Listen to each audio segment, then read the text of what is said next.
I think those breaks kind of build creativity as well. Cause sometimes you might get so consumed on what I'm gonna do next, what I'm gonna do next. That break might be just what you needed to get right back on track. If that Hell makes yeah. sense. No, that makes sense for And real. it could be a day, a week, 2 weeks. I don't know, like whatever you needed in that break, just to get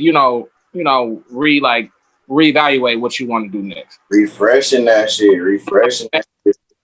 Maybe take a trip. Maybe something on the trip was like, oh man, now I know what I'm gonna do next. Yeah, yeah, for sure, for sure. Like personally, my creativity break. I've been meditating, trying to meditate 10 times. 10 minutes That's, per day. that's dope. That's dope. That's dope. Yeah, because like it'd be a lot of shit going on, and you gotta clear your mind and be still for a second so that you can kind of remember where you at with it. Cause I feel like social media and all of this shit, like I don't even really like my main intake is YouTube. So I'm always taking in a lot of information. So that should be Man, kind of low. me too. Sometimes you need a break from the world as well, man. Like, cause like it outside of creative minds and everything you want to do. Sometimes that sidetrack be crazy. Like, you'd be like, dang, that just not in my bubble. You like Yeah, what we call it? That's not in my your world. world, like your atmosphere, And shit. so I'm like, okay, get on. And like, okay, then back to reality. Sometimes that happens. You just can't let life get you so sidetracked that you forget who you are sometimes. Because life will spit you up and eat you out.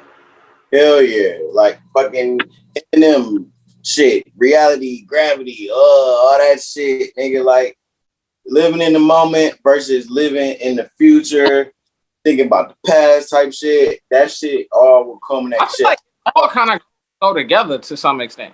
It all connect. And me personally, sometimes I get to a mental break to where like nigga, I had so many ideas and so much fun. I don't know the right way to put it out and the right way to connect it. So that's when sometimes it's instead of necessarily putting it down and putting it to the side, you just kind of put it on pause and reevaluate and then come back and Sorry. remember the main I purpose. call, I call it shelving that shit. We just gonna shelf that shit, and I'm gonna take it off the shelf in a minute. Yeah, yeah, yeah, yeah, yeah. That's a perfect way to think about it. Cause like even with like Toy Story, remember the nigga we was on the show and shit, and got new toys, and now the Yeah, toys feeling like, oh, the little world you was making with us, that right. shit get dusty. So like knowing how to put those creative ideas in the right place so that you still feel like you fulfilling your purpose. Cause like shit, that shit, I feel like it all go back to purpose.